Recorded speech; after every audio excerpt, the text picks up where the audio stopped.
As-tu déjà remarqué que certaines personnes possèdent une capacité presque étrange à influencer ce qui les entoure sans dire un mot? Elles ne haussent pas le ton, ne supplient pas. Elles se retirent simplement et soudainement, tout change. L'atmosphère devient différente. Les gens commencent à se poser des questions, à les rechercher, à ressentir leur absence. Imagine maintenant que tu fasses la même chose. Et si tu cessais de réagir à tout instant?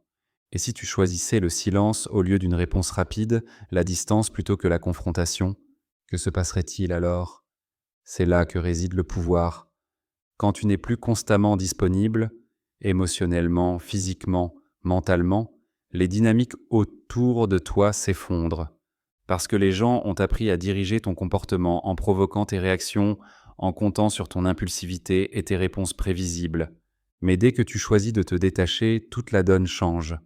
Ceux qui pensaient te connaître réalisent qu'ils ne t'ont jamais vraiment compris. Carl Jung disait: tout ce qui nous irrite chez les autres peut nous conduire à une meilleure compréhension de nous-mêmes. Réfléchis à ceci. Quand tu deviens plus difficile à atteindre, qui devient anxieux? Qui s'énerve ou tente de te provoquer juste pour obtenir une réponse émotionnelle? Ce comportement en dit plus sur eux que sur toi. Il révèle à quel point tu es encore manipulé sans t'en rendre compte. Tu continues de te donner pour faire plaisir, pour maintenir la paix ou pour garder des gens qui n'ont jamais été vraiment là pour toi. Et à chaque accord forcé, chaque réponse rapide, chaque explosion émotionnelle, tu abandonnes une partie de ton pouvoir.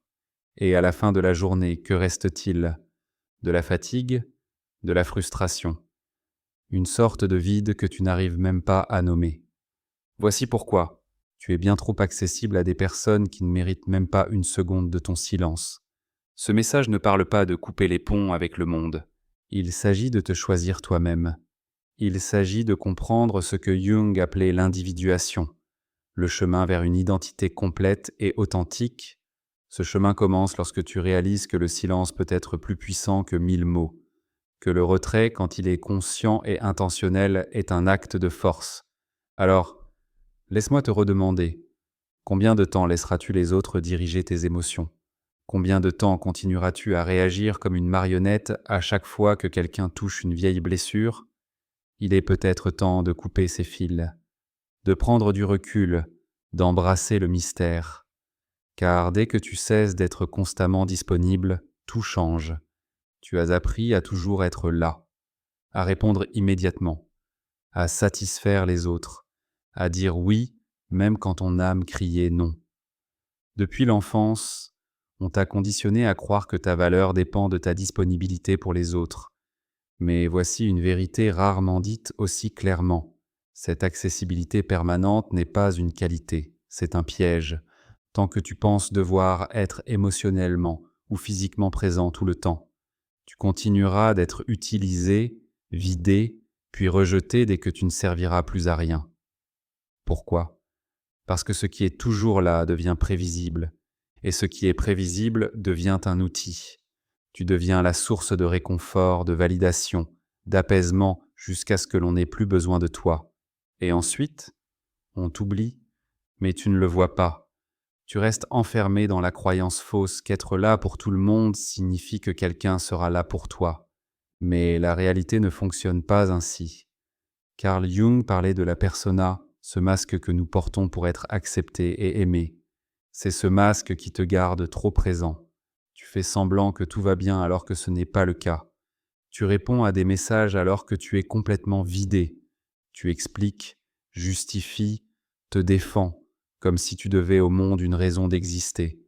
Mais la vérité, c'est que plus tu centres ta vie autour des autres, plus tu deviens invisible à toi-même. Être constamment disponible est une forme cachée de trahison de soi. C'est une stratégie inconsciente pour obtenir de l'approbation, éviter le rejet et garder le contrôle sur ton image. Mais ce contrôle a un prix. Et ce prix, c'est ta paix intérieure. C'est ton énergie vitale, éparpillée entre des moments, des personnes et des lieux qui ne te la rendent pas. Ceux qui veulent un accès constant à toi ne veulent pas vraiment toi. Ils veulent les avantages que tu apportes, ta présence, ton énergie, ton soutien émotionnel. Et quand tu changes, quand tu poses des limites, que tu dis non, que tu choisis le calme. Ils se vexent, disent que tu as changé, mais ce n'est pas toi qui leur manque. C'est le rôle que tu jouais. Et voici l'ironie douloureuse. Plus tu es disponible, moins les autres te valorisent. Parce que ce qui est toujours apporté devient un bruit de fond. On ne chérit pas ce qui ne demande aucun effort. On ne respecte pas ce qui ne se mérite pas. Alors arrête-toi et demande-toi, qui mérite vraiment ton temps? Qui gagne ton attention, ta présence, ton écoute? Ou mieux, qui a mérité ton absence? Ton silence dira ce que tes mots n'ont jamais pu exprimer. Ton absence enseignera ce que ta présence n'a jamais pu faire comprendre. Et c'est ce qui rend ce chemin si difficile, parce que lorsque tu choisis de t'honorer, tu seras incompris. Les gens verront tes limites comme de l'orgueil, ils prendront ton retrait pour de l'arrogance. Mais voici ce qu'ils ne diront jamais. Ta paix dérange ceux qui dépendaient de ton chaos. Ton calme trouble ceux qui se nourrissaient de tes réactions émotionnelles. Car le silence enlève le miroir. Ah, et quand tu cesses de refléter le dysfonctionnement de l'autre, il est forcé d'y faire face seul. C'est pour cela qu'ils veulent ton attention, non pas pour se connecter, mais pour s'éviter. Carl Jung appelait cela la projection, la tendance à voir chez les autres ce que l'on refuse de voir en soi.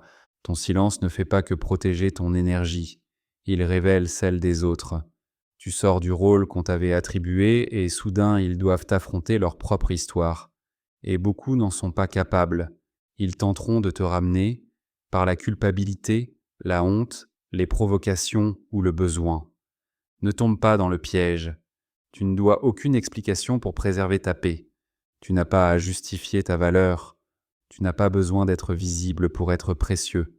Tu n'es pas froid parce que tu es indisponible. Tu n'es pas distant parce que tu protèges ton énergie. Tu es simplement conscient, conscient de la valeur de ton temps, conscient de la fragilité de ton espace mental, conscient que ce n'est pas parce que quelqu'un a accès à toi qu'il mérite une connexion avec toi. Alors vas-y, réponds plus tard, laisse ce message non lu, dis non, sans culpabilité. Retire-toi, repose-toi, reviens à toi, et surtout, rappelle-toi, tu n'es pas ici pour être consommé facilement. Tu es ici pour être respecté, honoré, complet, et la complétude commence souvent par une disparition.